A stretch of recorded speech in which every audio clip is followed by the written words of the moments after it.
Right, before I start this video, I wanted to read a quote from Gilles Deleuze, Difference in Repetition, from chapter 5. It's kind of a popular quote, but it is something that I'm going to work out in this next video. So the quote is from chapter 5, Asymmetrical Synthesis of the Sensible. And I'm going to see if maybe after the video that I introduce here, it will make more sense than it does now. So difference is not diversity. Diversity is given. Difference is that by which the given is given, that by which the given is given as diverse. Difference is not phenomenon, but the noumenon closest to the phenomenon. What I want to do in this video is I want to do a brief, maybe 10, 15 minute overview of Gilles Deleuze and his work, Difference in Repetition. This was his doctoral thesis that he did in 1968. And prior to that, Deleuze wrote several books, several excellent, high-quality books on philosophers. They were unorthodox, but they were very well done, very straightforward reads, too, compared to his later work. So he wrote a book on Spinoza, one of my favorites. He wrote a book on Bergson. I don't know if you can see it. He wrote a book on Nietzsche, excellent. And he wrote a book on Hume, and he wrote a book on Kant. I think he might have read one or two more before that. So that was before he did his actual philosophy, which was his work, Difference in Repetition. You can think of, and this idea I got from Todd May, but it makes a lot of sense. The idea that you can think of his whole entire work in an hourglass shape. So you have a wide variety of philosophical treatises on different philosophers, all leading up to his singular work, Difference in Repetition. And then out of Difference in Repetition, which again was his first attempt at doing philosophy, you have another cone opening up, and you have all of the different works that he did after that with Felix Guattari, the psychoanalyst. And he redid the book Logic of Sense right after Difference in Repetition. He did Anti-Oedipus, which was, I believe, his first work with Felix Guattari, which was a critique of psychoanalysis. But Difference in Repetition is a critique of identities. And I want to go over just chapter 1 and try to parse out what Deleuze was trying to do, putting forth the idea of difference in itself, which is the title of the first chapter, and how he uses this idea to critique the primacy of identities, which he sees as the key theme that populates the history of the whole Western philosophical tradition. So he's going to first criticize Aristotle. So Aristotle was a philosopher that put identities as primary, and the way that he did that was through the categories of general to particular, from the broad, highest sense, the genera, the species, and the individual. These different categories are populated by different beings at different levels hierarchically, and difference for Aristotle would be the difference between these different categories. So for example, you'll have the general category of animal. Then you can have two instances of animals. Let's take a horse and a mouse. And then you can have a general category of color. And then you can have two species of color, so to speak, of black and white. And then at the lowest level, general, species, individual, you will have the individual, this white mouse, this black mouse, or this white horse, this black horse. And difference for Aristotle is the distinction between these different individuals and different species and different categories, general categories. So identities are primary and difference is secondary. And what Deleuze is putting forth in chapter 1 is the idea of difference in itself as being the primary driving force of the generation of identities. Later in the chapter, he takes on Hegel. He puts forth an idea of Hegel's dialectic. So Hegel, what are identities in terms of Hegel's philosophy?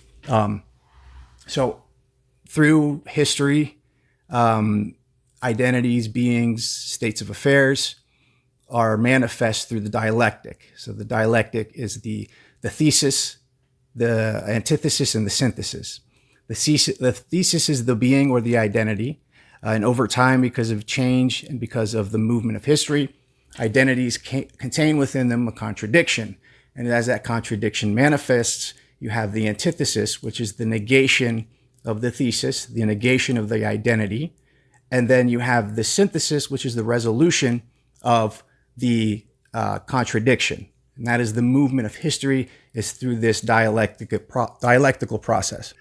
So for Hegel, difference is subordinate to identities, again, because difference is located in the negation or the negation of the negation. So you have identities, you have beings, states of affairs. And again, as time moves on, contradiction is resolved through this process of the dialectic, the negation of the negation. But again, difference is not primary, it is secondary. Deleuze is looking to, and what he's going to do in the chapter, what he does and what he does throughout the book. Here he's introducing the concept of difference in itself. As difference, again, is the generator of identities, the generator, the creative force behind the generation of identities. Later on in the book, he takes from Nietzsche, which he sees in a positive light. So he does critique Nietzsche, but he takes his from his concept of eternal return.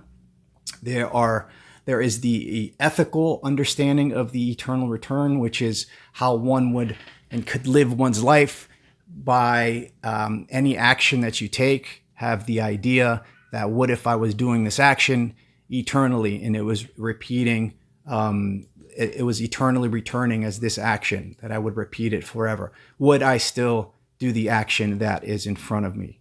So that is the ethical understanding of the eternal return. Deleuze is interested more in the ontological understanding of eternal return. So ontological is the study of being, the study of identities, the study of what there is. The concept of eternal return in this context would be the eternal return of the same that we kind of understood in the ethical context. But Deleuze is going to take this eternal return of the same, and he's going to incorporate it into his idea of eternal return of difference. So what eternally returns is this generative process of difference in itself. And he's going to use that here to kind of work out the concept some more. So after Nietzsche, Deleuze talks about Leibniz, and he brings in Plato at the end of chapter 1. And he praises Plato and has a very strong affinity for his work, which you wouldn't think makes sense. Plato is kind of the ultimate philosopher of identities. So quickly, Plato's philosophy is he posited this realm of the forms, the ideal forms. So the good, the true, justice. And then you have participants that participate in the forms to one extent or the other. So again, identities are primary and are instantiated in the forms, and then are distributed. The forms are participated in to one extent or the other by the participants. Now he has a critique of Plato here, where he says that Plato, whenever he talks about the forms, he talks about them in abstract mythical terms. So the forms are not solid, coherent identities, because every time they are referenced, they're referenced in this mythical sense, the allegory of the cave, and so forth. So he says that Plato ultimately is instantiating a simulation or a simulacra, or a simulacra is a copy of a copy.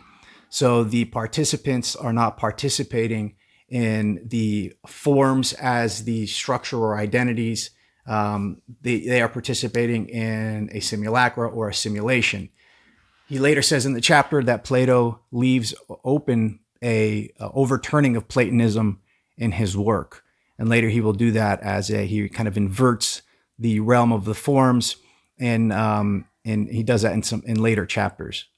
So Deleuze also brings in phenomenology, and he critiques phenomenology as the study or the engaging of just with what appears. Deleuze is more interested in how what appears is generated, how the phenomena are generated. He later says in chapter 5 that he posits that difference is not the phenomena, it is the noumena closest to the phenomena. So essentially, difference, the idea he's putting forth is the thing in itself, the very thing that drives the process of creation, that drives the process of identities. And he also states in this chapter that identities are not, that difference, as they create and generate identities, difference is not exhausted in this creative process. Difference is like a virtual, all identities are impregnated with this virtual difference, and they have within them the capabilities of creating other identities. So that is what he's interested in his idea of difference in itself. So to recap, so Deleuze is attempting in Difference and Repetition to investigate what generates identities. He puts forth the concept of difference, the affirmation of difference in itself.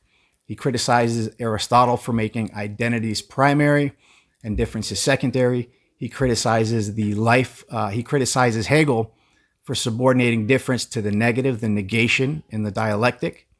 And he takes from Nietzsche, from his understanding, his concept of the eternal return, and from his understanding of the active and reactive forces. He takes from Nietzsche's life-affirming active force of creation, and he incorporates it, instantiates it in his idea of difference in itself.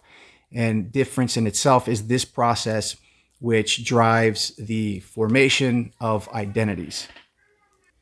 All right, so now I want to go back to this quote from chapter 5, which is entitled Asymmetrical Synthesis of the Sensible, and see if it makes a little bit more sense now that we've unpacked what he means by difference as this generative driving force of the creation of identities.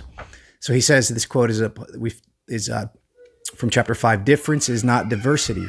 Diversity is given, but difference is that by which the given is given, that by which the given is given as diverse. Difference is not the phenomena, but the noumena closest to the phenomena. Thank you for listening.